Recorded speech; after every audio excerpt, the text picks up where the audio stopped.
morning, guys. So today I'm going to be reading chapter 3 of Hush Hush from Becca Fitzpatrick.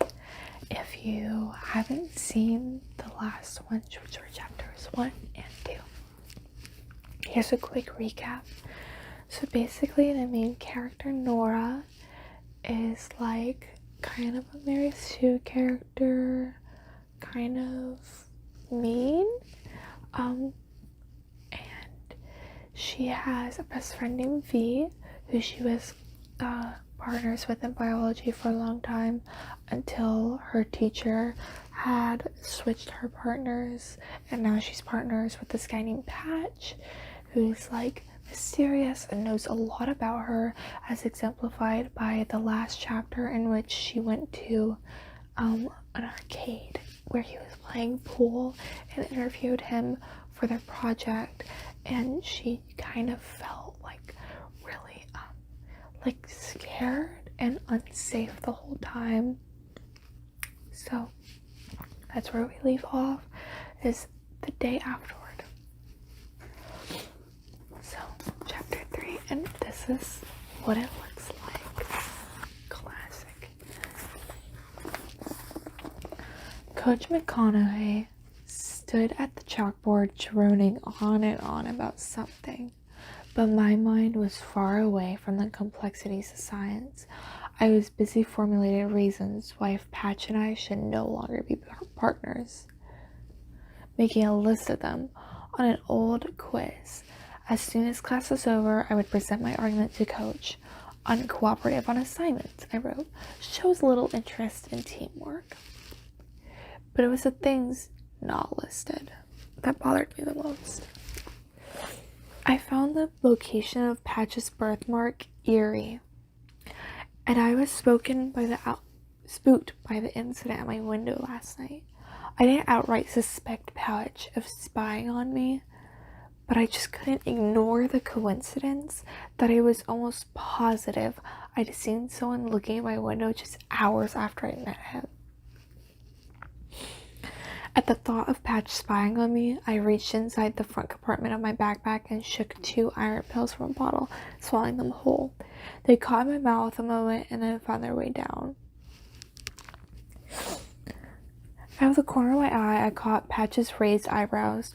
I considered explaining that I was anemic and that I had to take iron a few times a day, especially when I was under stress. But I thought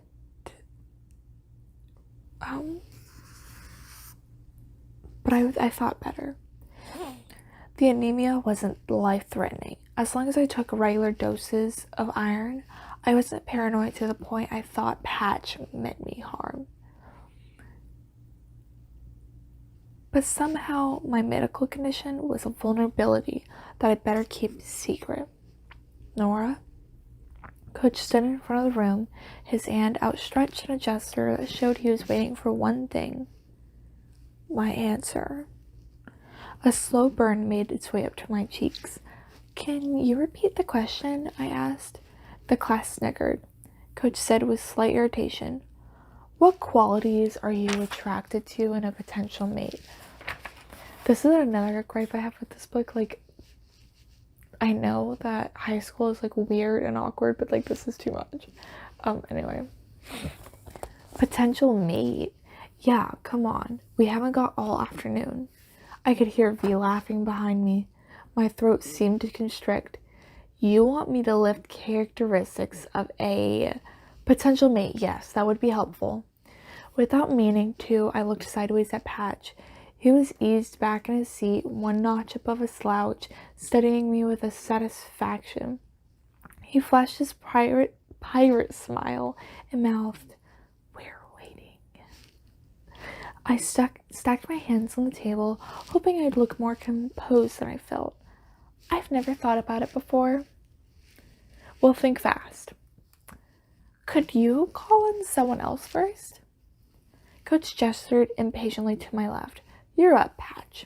Unlike me, Patch spoke with confidence. He had himself positioned so his body was angled slightly toward mine. Our knees were inches apart. Intelligent. Attractive. Vulnerable. Coach was listing the objectives on the board. Vulnerable? How so? V spoke up. Does this have anything to do with the unit we're studying? Because I can't find anything about desired characteristics of a mate anywhere in our text. Coach stopped writing long enough to look over his shoulder. Every animal on the planet mates with the goal of reproduction.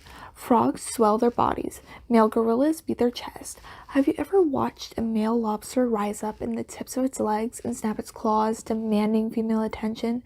Attraction is the first element of all animal reproduction, humans included. Why don't you give us your list, Miss Sky? V held up 5 fingers. Gorgeous, wealthy, indulgent, fiercely protective, and just a little bit dangerous. A finger went down with each description. Patch laughed under his breath. The problem with human attraction is not knowing if it will be returned. Excellent point, Coach said. Humans are vulnerable, Patch continued, because they're capable of being hurt. At this, Patch's knee knocked against mine. I scooted away, not daring to tell myself what he meant by that gesture. Coach nodded. The complexity of human attraction and reproduction is one of the features that set us apart from the other species. I thought I heard Patch snort at this, but it was a very soft sound, so I couldn't be sure. Coach continued. Since the dawn of time, women have been attracted to mates with strong survival skills, like intelligence and physical prowess, because men with these qualities are more likely to bring home dinner at the end of the day. He stuck his thumbs into the air and grinned. Dinner equals survival team. No one laughed. Likewise, he continued, men are attracted to beauty because it indicates health and youth. No point mating with a sickly woman who won't be around to raise the children. Coach pushed his glasses up the bridge of his nose and chuckled. That is so sexist, V protested. Tell me something that relates to women in a 21st century. V is a queen. Anyway. So, if you approach reproduction with an eye to science, Miss Sky, you'll see that children are the key to survival of our species, and the more children you have, the greater your contribution to the gene pool. I practically heard V's eyes rolling. I think we're finally getting close to today's topic. Sex. Almost, said Coach, holding up a finger. But before sex comes an attraction. But after attraction comes body language. You have to communicate, I'm interested, to a potential mate.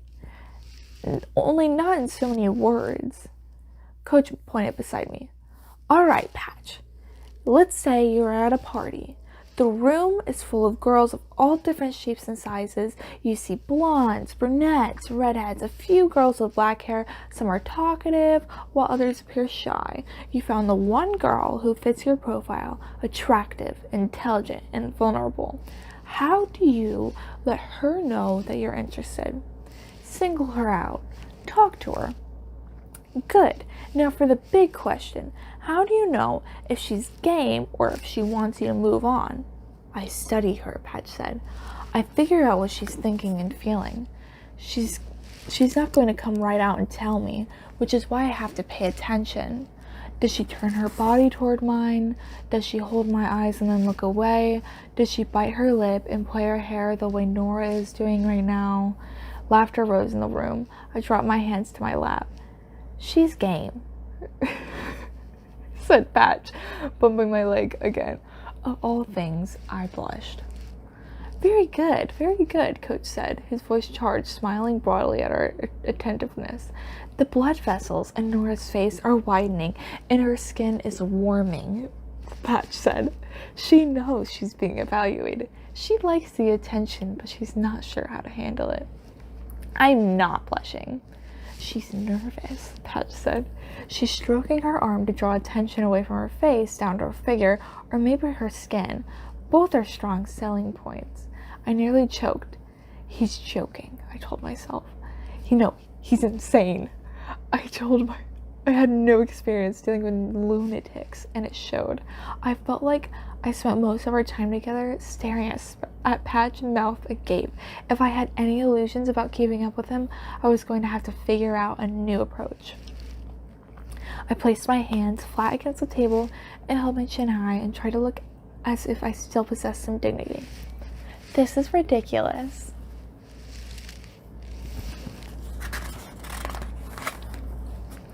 Stretching his arm out to the side with an exaggerated slyness, Patch hung it on the back of my chair.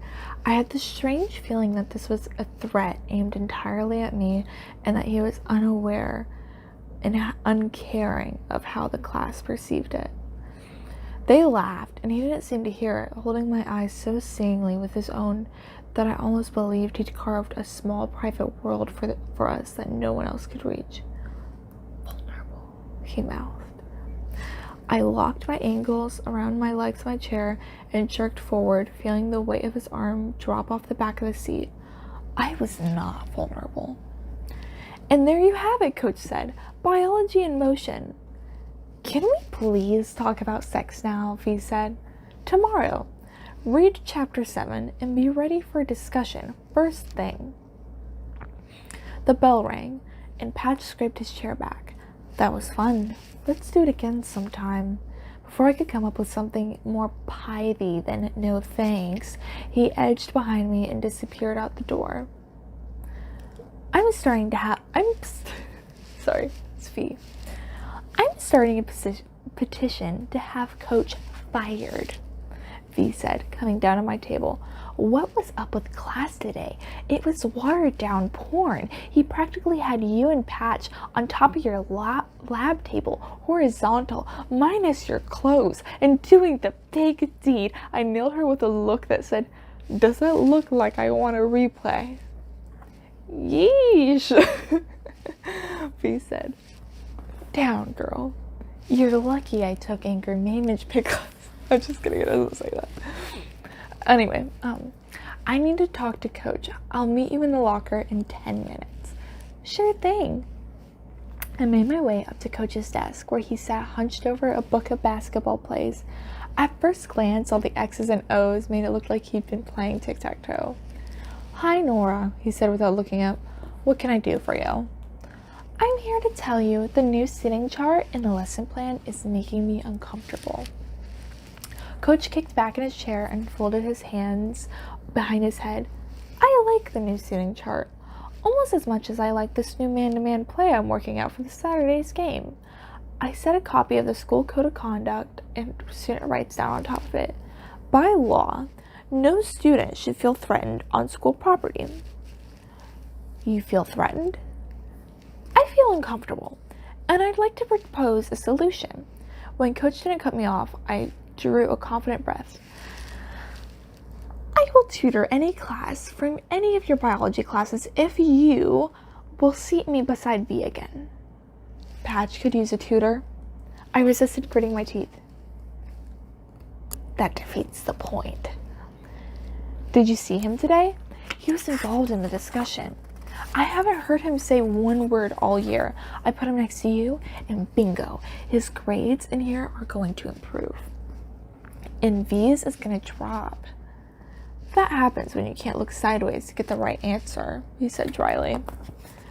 V's problem is lack of dedication. I'll tutor her. No can do.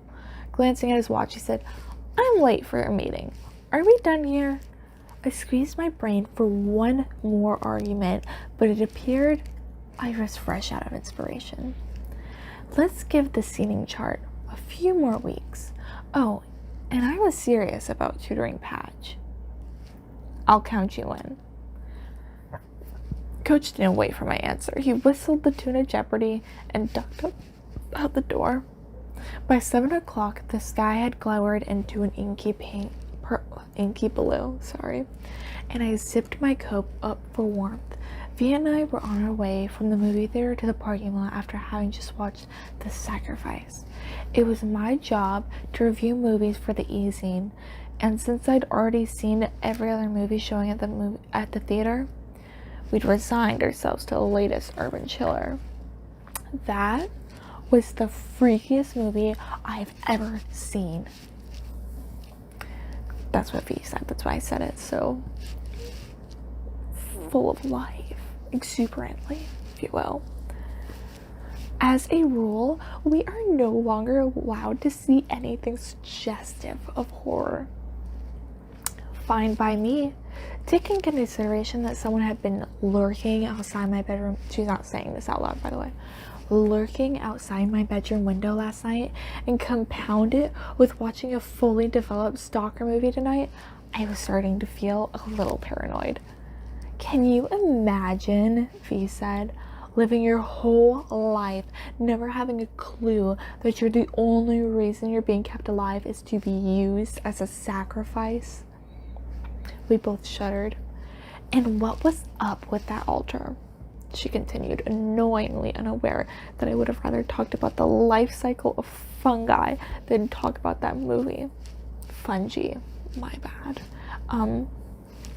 Why did the bad guy light the stone on fire before tying her down when I heard her flesh sizzle? Okay, I practically shouted. Where to next? And then V keeps going. And can I just say, if a guy ever kisses me like that, I will start dry heaving. Repulsive doesn't even begin to describe what was going on with his mouth. Like, that was makeup, right? I mean, no one actually has a mouth like that in real life. My review is due by midnight, I said, cutting her off. Nora is such a... You just saw a movie with your friend and she wants to talk about it. And Nora's like, literally like, shut up. Like, I am not a fan of Nora. Anyways, I want to do this side, but for some reason there's like a dent in my bangs right here. Whatever.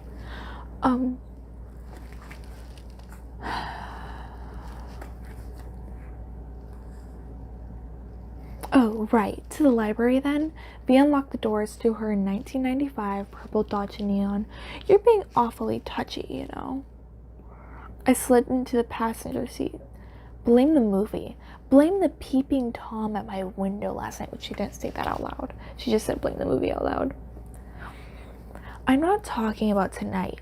I've noticed, she said with a mischievous curve of her mouth, that you've been unusually crabby for a good half an hour at the end of bio the last 2 days. Also easy. Blame Patch. V's eyes flickered into the rearview mirror. She adjusted it for a better look at her teeth. She licked them and gave it a practiced smile.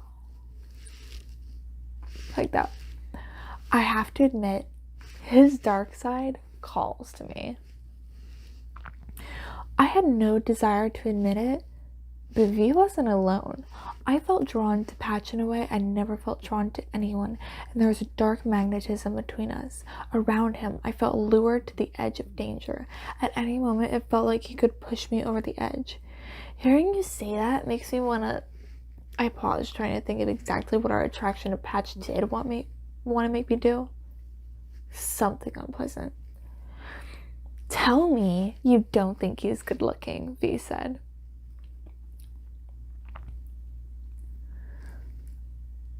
And I'll promise I'll never bring his name up again. I reached to turn the radio on, and of all things, there had to be something better to do than ruin our evening by inviting Patch, albeit obstructively, into it. Sitting beside him 1 hour every day, 5 days a week, was plenty more than I could take. I wasn't giving him my evenings too. Well, V pressed, he could be good looking, but I'd be the last to know. I'm a tainted juror on this one. Sorry. What's that supposed to mean? It means that I can't get past his personality. No amount of beauty could make up for it. And then V says, not beauty. He's hard-edged. Sexy. I rolled my eyes. V honked and tapped her brake as the car pulled in front of her. What, you disagree? Or rough and roguish isn't your type? I don't have a type, I said. And I'm not that narrow. V laughed. You, babe, are more than narrow. You're confined, cramped. Your spectrum is about as wide as one of Coach's microorganisms. There are very few, if any, boys at school you would fall for. That's not true. I said the words automatically, and it wasn't until I'd spoken them that I wondered how accurate they were. I'd never been seriously interested in anyone. How weird was I? It isn't about the boys. It isn't about love. I haven't found it. It isn't about love, V said. It's about fun. I lifted my eyebrows doubtfully. Kissing a guy I don't know, I don't care about is fun? Haven't you been paying attention in bio? This is V. It's about a lot more than kissing. Oh, I said in a light voice. The gene pool is warped enough without me contributing to it. Want to know what I think you'd be really good at? Wait, want to know who I think would be really good? Good, I said. Good, she repeated with an indecent smile, like that. Not particularly. Your partner. Don't call him that. I said, partner has positive connotations. V squeezed into a parking space near the library doors and killed the engine. Have you ever fantasized about kissing him? Have you ever stolen a peek sideways and imagined flinging yourself a patch and crushing your mouth to his? I stared at her with a look that I hoped spoke appalled and shocked. Have you? V grinned. I tried to imagine what Patch would do if presented with this information. As little as I knew about him, I sensed his aversion to V as if it were concrete enough to touch. He's not good enough for you, I said. She moaned. Careful. You only make me want him more. Inside the library, we took a table on the main level near adult fiction. I opened up my laptop and typed The Sacrifice, 2.5 stars. 2.5 stars was probably aligned, and I wasn't feeling particularly equitable. I might have to do this in 2 parts. V opened up a bag of dried apple chips. Want some? I'm good, thanks. She peered into the bag. If you're not going to eat them, I have to, and I really don't want to. V was on the color wheel fruit diet. 3 red fruits a day, 2 blue, a handful of green. She held up an apple chip, examining it front and back. What color? I said. Make me gag, Granny Smith. Green, I think. Just then, Marcy Miller, the only sophomore to make a varsity cheerleading in the history of Coldwater High, took a seat on the edge of our table. Her strawberry blonde hair was combed into low pigtails. Like always, her skin was concealed under a half a bottle of foundation. I was fairly certain I'd guessed the right amount, since there wasn't a trace of freckles in sight. I hadn't seen any of Marcy's freckles since 7th grade, the same year she discovered Mary Kay. There was 3/4 of an inch between the hem of her skirt and the start of her underwear, if she was even wearing any. Nora's not like other girls.